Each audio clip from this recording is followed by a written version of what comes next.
I am now recording. If you don't consent to being recorded, leave now. But please don't leave. So. The recording is underway. Awesome.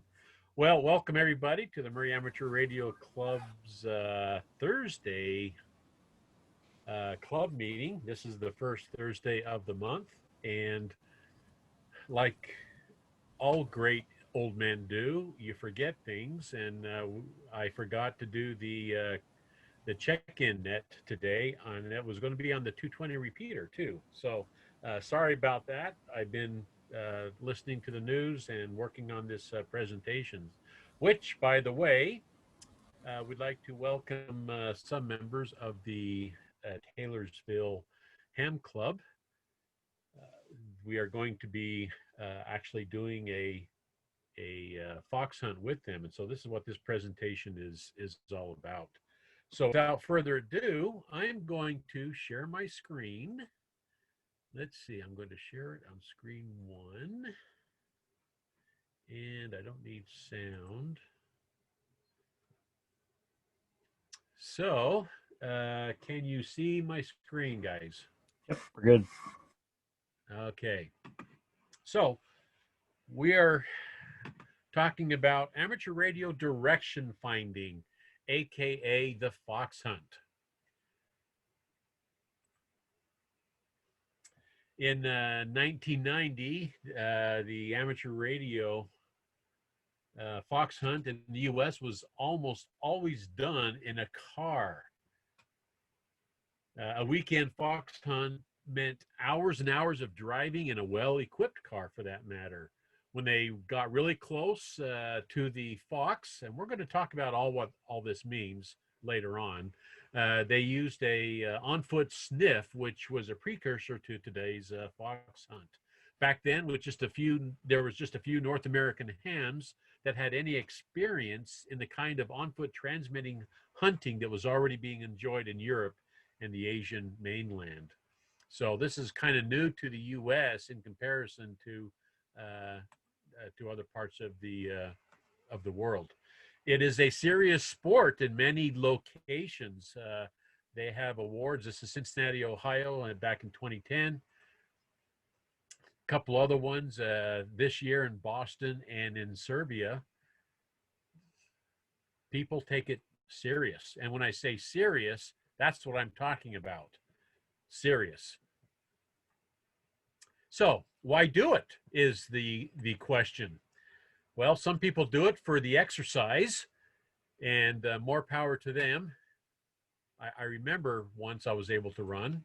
Some clubs do it for bragging rights, and I think that's probably one of the best reasons to do it. Some do it for the prizes, and we all do it during all different types of conditions, whether you're in the swampland or it's snowing outside or wherever. And besides that, anyone can do it, from little kids to the disabled to old fogies like myself. So, ready, set, and let's go. Let's talk about fox hunting and what it's all about. So, in a basic fox hunt, many forms of transmitting hunting can take place. From a licensed ham operator hiding within a few blocks of the starting point, with them making periodic transmissions, while others try to find it on foot using directional antennas. Many times the fox is hidden in plain sight, such as in a party setting or even in picnic activities. Or it might be with just some lucky soul sitting in their car, or some innocent looking person reading a book on a park bench. They may be the holder of the fox. Getting more advanced, you might start with a competition or run an unmanned automatic transmitter in a course that may be large or small. Your rules may include each participant being required to find multiple transmitters in a specific order or in the shortest amount of time. You might make the fox hunt an on-foot only activity or a combination of using a car and foot travel. Another version of a fox hunt involves running or jogging from one transmitter to another while carrying your radio detection equipment. This type of event is also many times mixed with car travel to specific areas, then on foot, with sometimes having to crawl through objects like pipes and other things like that. There's various methods of receiving the Fox transmission. We all know about the homebrew Yagi. Everybody has had a chance in the club to build their own. The one on the right-hand side there, that is a Yagi. There's no telling how what kind of performance that does. That's impressive. There's also a loop antenna. That's a very common one. As a matter of fact, that's probably the most common type when you're dealing with heavy brush areas or the type of competitions where you're running and having to go through obstacles and stuff. That's what they use for that. These loop antennas. You have your commercial Yagis, a couple of different types there. And there's also ways to shield your antenna. We're going to talk about that a little bit later on. One way is to use a Pringles can. There's also body shielding. And again, we're going to talk about all of these in more detail later on. And there's also attenuators. There are 3 types shown here. You can build your own. I think it's an $8 kit. I put $9 there, but I think it's an $8 kit that you can solder everything together, and or you can buy it. I think that's $12. Yeah. Yes. Yes. Yeah, I just bought that $9 one. Put it together this week, so it was $9. $9. Okay. Yeah, the bottom picture there. I just bought. Was that Gordon? One. I'm sorry. Who was that? Yes, that's Gordon. Gordon. Okay. There's also a Fox Hunt offset attenuator there made by the same company, and that's the $30 model. And I'm going to stop sharing right now so that I can show you. I also made I bought the $9 version and I put it in a box. That's really hard to see. But to show you that it really works, there it is.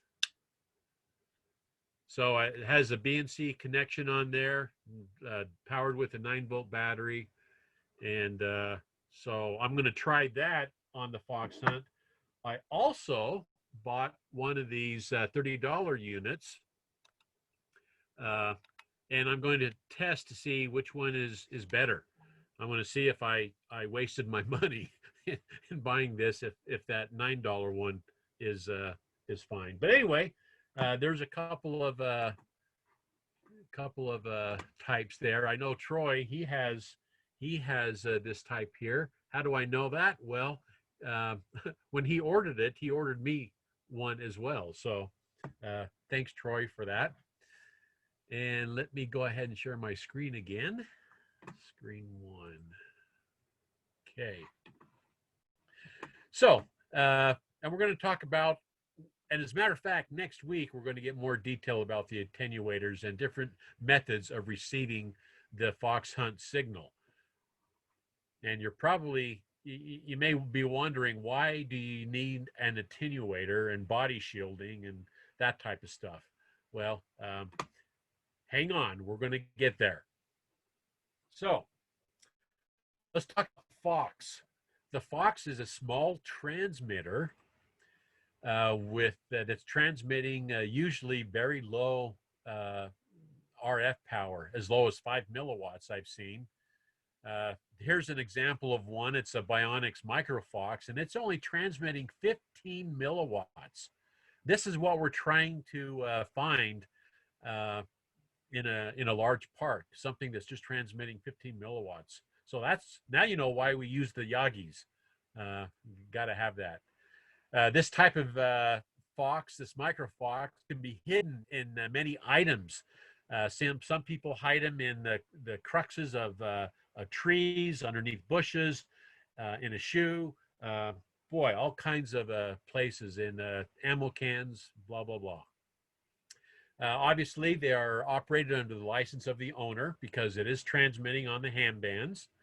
And this particular kit is $105.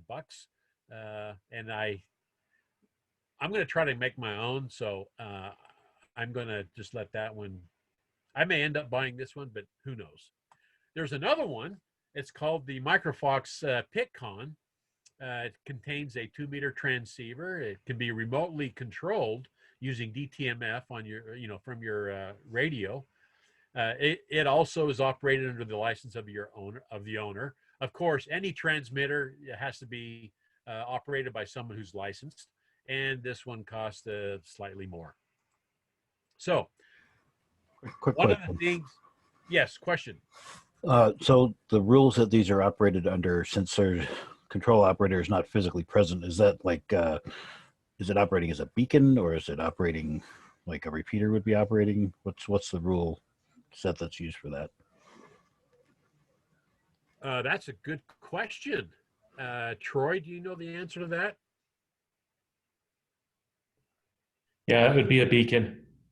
Okay, thanks. And that makes sense because we're going to hear what the beacon sounds like in a little bit. So one of the very important things that needs to happen when you hide the fox is you need to identify what the fox is. You need to tell whomever might inadvertently find the fox that this is a transmitter, and you can put other things in there like your name, call sign, phone number, stuff like that. You can make your own, which is what I want to do, but you probably ought to be careful. You need to make sure you properly identify what that is. This might look like something else to someone not familiar to such things. And here's a trivia question, actually a trick question. Would this make it through airport security? Probably not. Because people don't know what they're looking at, it is critical that we identify what it is. And speaking of airport security and security in general, in the world we live in today, we should always notify the local authorities of what we are doing. They should know that someone is going to leave a suspicious looking ammo can or some other package which will be hidden. Probably ought to get permission. They should also know that people will be running around with interesting looking antennas and might be snooping around public buildings, storage facilities, schools, churches, and other buildings like that. Obviously, if someone approaches you and asks what you're doing, that would be a great time to ease their fears. And guess what? This is a great teaching tool to teach them about ham radio. And this is, of one of the activities that you do with the ham radio. Great opportunity to teach. So, what are we waiting for? We're going to do a fox hunt, and we're going to work with the Taylorsville Ham Club the second Saturday in November. That's November 14th. Everybody mark your calendars. We'll be able to be paired up with more experienced fox hunters. And this is where I wish that we had more members of the Taylorsville Ham Club with us. Maybe, Troy, if you could take a few moments and tell about your experience with the fox hunting with Taylorsville. Sure. So, yes, I do call dispatch each time we have a fox hunt and just give them advice that what area we're in and should they get a call. That's always wise just to kind of head off things. I also called 2 weeks ago. We had an area that did a exercise. It was a 6.0 earthquake, and I called dispatch and let them know that we would be reporting over the air, house fires, gas leaks, water main breaks, things like that. I also reported to them that we would be using this is a drill and then in the front of all of our reports so that everyone should understand, but I was just giving them a heads up. They're very grateful for us giving them the call. I've always invited them, any officer in the area, if they want to drop by and see what we're doing, to come on by, and we'd be happy to show them what was going on as well. So Taylorsville Amateur Radio Club, our goal is to hold it the second Saturday of every week, or second Saturday of every month, for the foreseeable future. And so we've had 2 so far.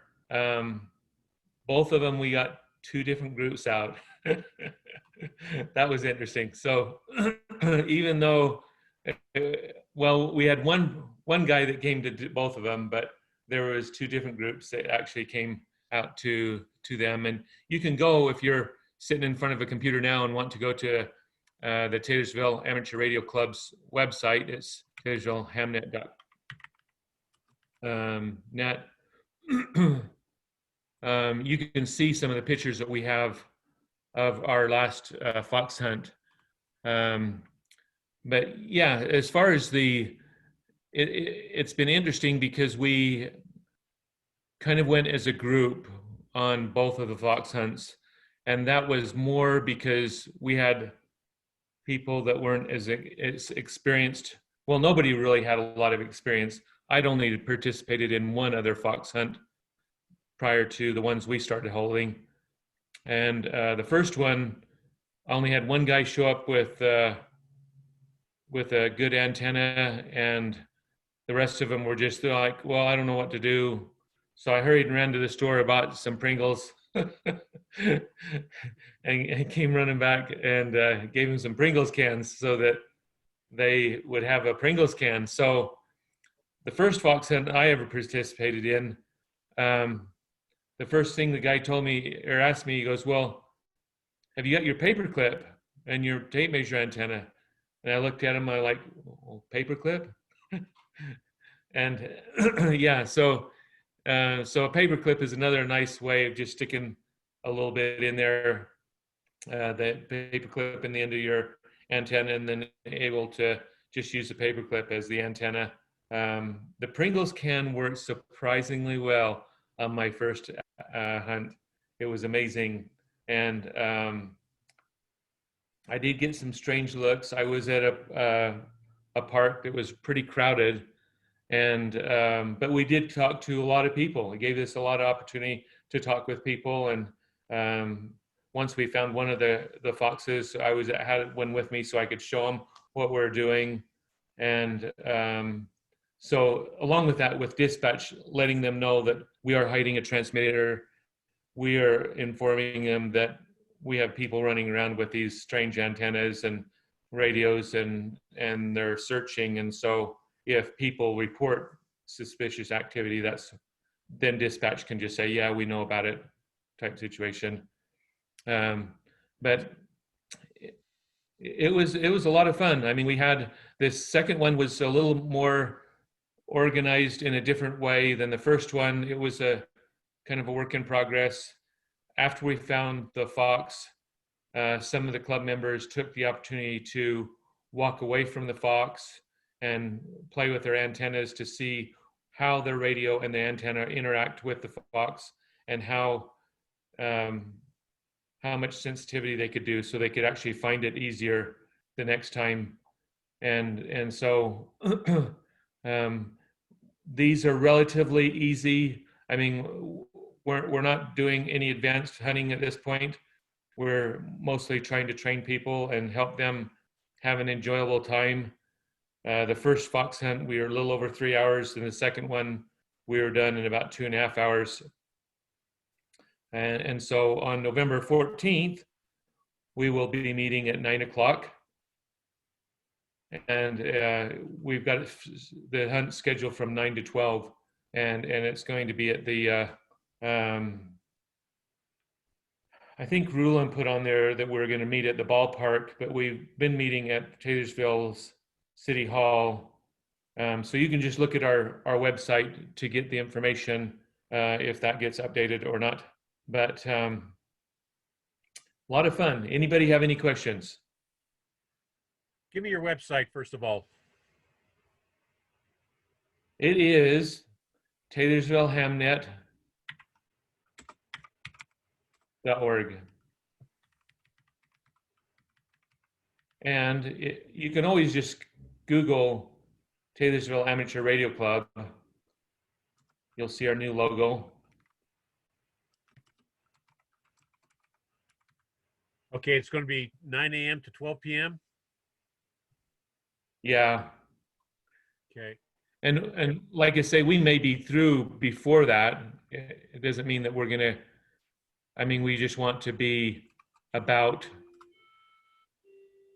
I mean, blocking that much time off. Right. But yeah, if you go out to our website, you can see some of the pictures. You can see what the fox is. Dan had a picture of the actual fox that we have, one of Rulin's fox, and we've been hiding him inside a EMT conduit. And sometimes we've just put them in trees. Sometimes they're zip tied. I've been doing them probably eye level, just so that it's a little easier. I've got some pretty good ideas to make it advanced later on. Okay. Awesome. Troy, thank you very much. No worries. Okay, so one of the things that, and people don't worry, we'll all be paired up with more experienced fox hunters. So if you've never done it before, I've never done it before, it's going to be fun. So can hardly wait. So let's talk about a little bit more on how to actually do it. Using your directional antenna, as in the 3-element tape measure that we've all made, we're going to, some people will go ahead and use the Yagi, and they'll put a compass on it so that, and this is at the very beginning of the, where we all meet. They'll go ahead and put a compass on there and see where the strongest signal is coming from, and they will plot a heading on that, or an azimuth on a map. And then once they do that, they go to a new location and do the same thing. And sometimes, like I've seen ones that are county-wide that are literally 20, 30 miles huge radius of where they start to where the fox is. They have to do at least 3 times in order to triangulate where the ballpark is. And when I say ballpark, I don't literally mean a ballpark. I mean just in the general area. Hey, Dan. Yes. So one interesting point on this is, yeah, our first one, we did hold in one of our county districts. And since then, we've decided for the next little while, we're going to just hold them in a park to where it is a smaller area, but we're just trying to educate people. And usually they've just gone off in a great big group, and everyone is just kind of all learning together as they're sitting there playing with their antennas and whatnot. But we're not going to be driving around or anything like that. We're going to be confined to this park is big enough to where you can't see from one end to the other or from side to side. So, I mean, if you have people out running around, it's not like you're going to see someone finding it.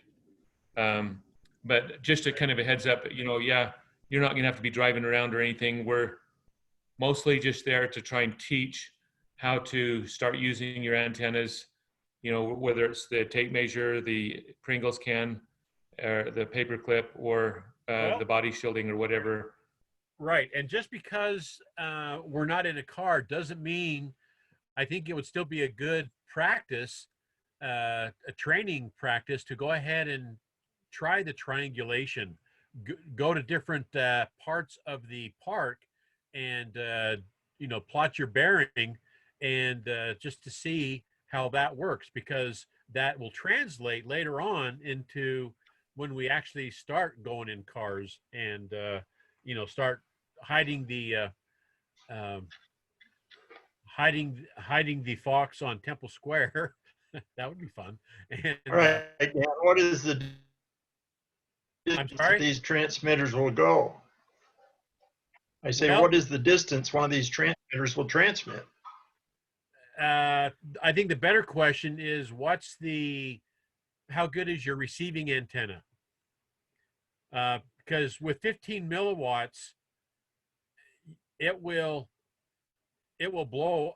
The signal will be so loud with the Yagi antenna, you know, within a number of 100 feet radius of that location. So it really depends on your antenna and the radio that you're doing. Some of them use like a 1-watt transmitter. Some of them are 200 milliwatts. Some of them are the real low power stuff.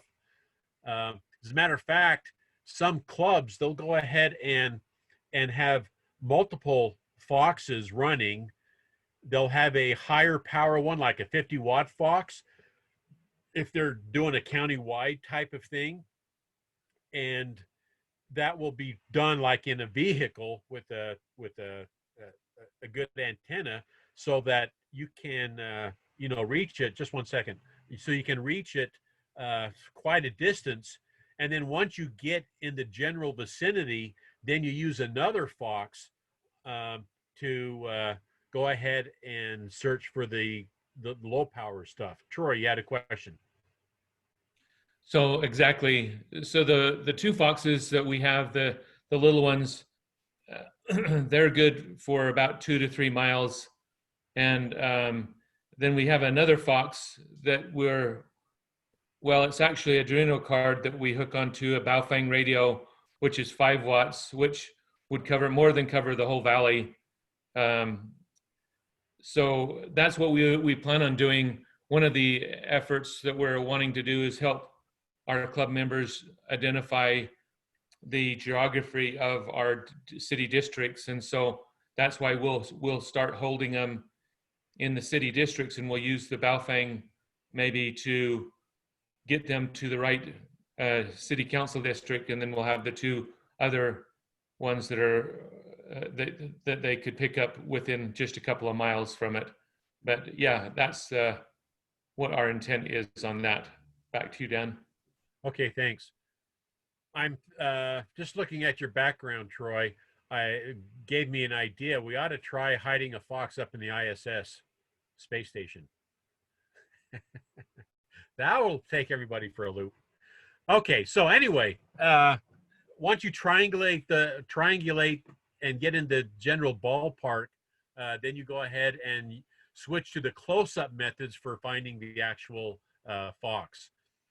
So what are the close-up methods? Well, when you get close to the signal, your radio will be overwhelmed with with just using the Yagi antenna.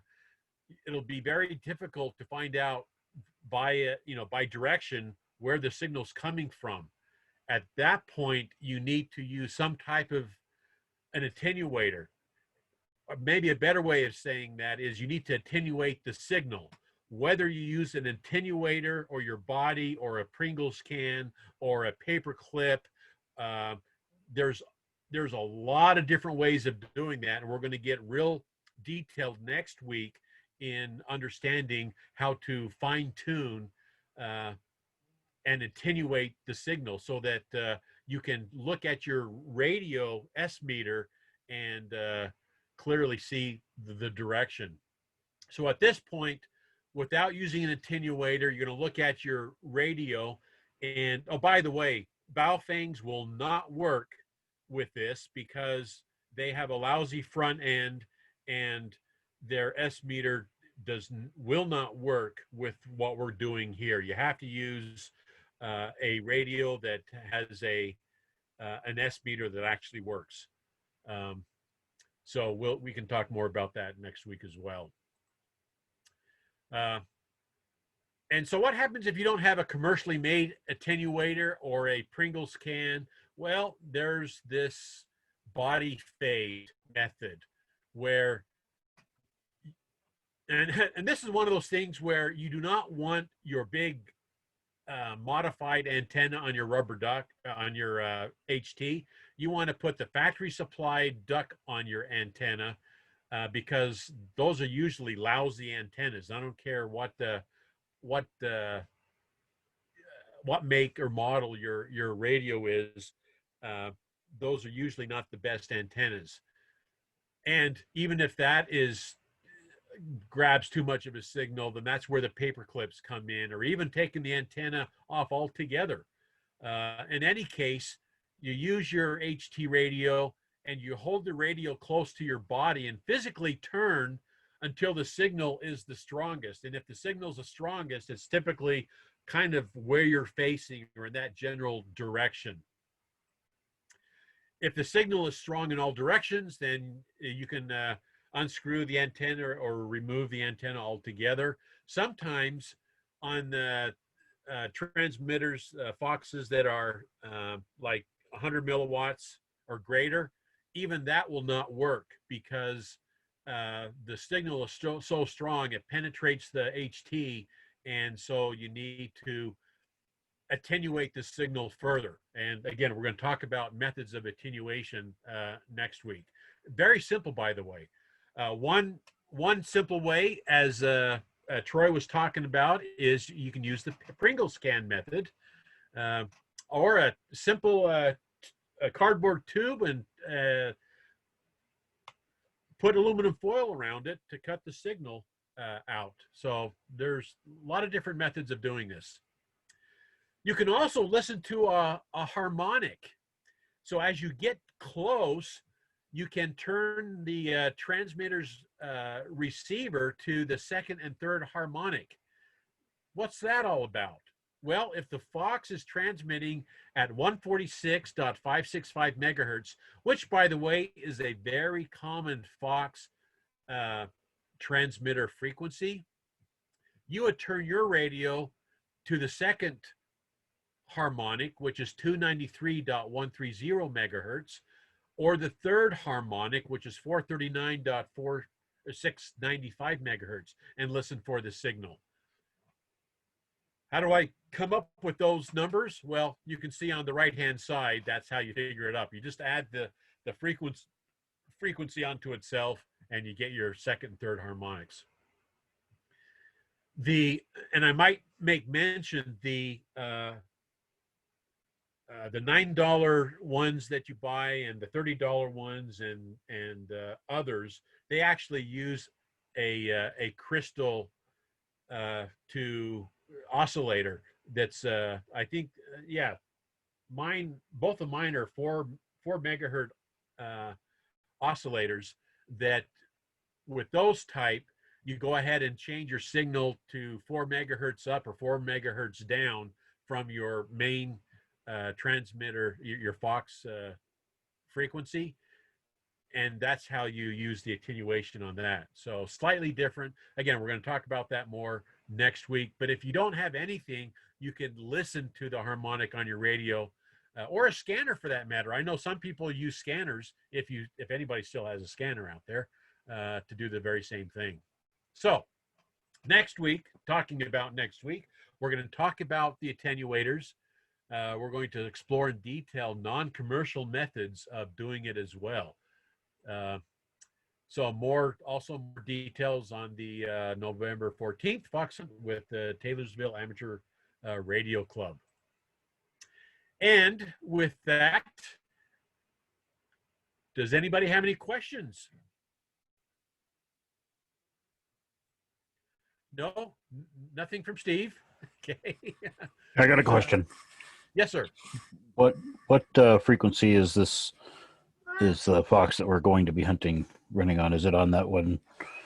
I think it's Troy's going to have to tell us, but they're normally 146.565 or 595 or whatever that was. Just thinking if It'll be on the. Sorry.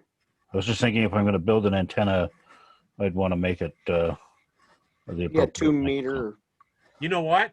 On the Yagi, you can be way off. It could be resonant at 148, and it's still going to be just fine. Okay, there's a lot of slop in a Yagi and tuning it. You don't have to tune it right for that. As a matter of fact, it would even help you to detune it a little bit so that it's not, you have some built-in attenuation into the antenna. So good question. Other questions? Dave or Neil, did you have a question? Yeah, I was gonna try to make a tape one because I never did get the chance to. So I was thinking, 2 meter or 70 centimeter, because I know that out on, watching YouTube, they make it in either one. Yeah, we're going to do 2 meter.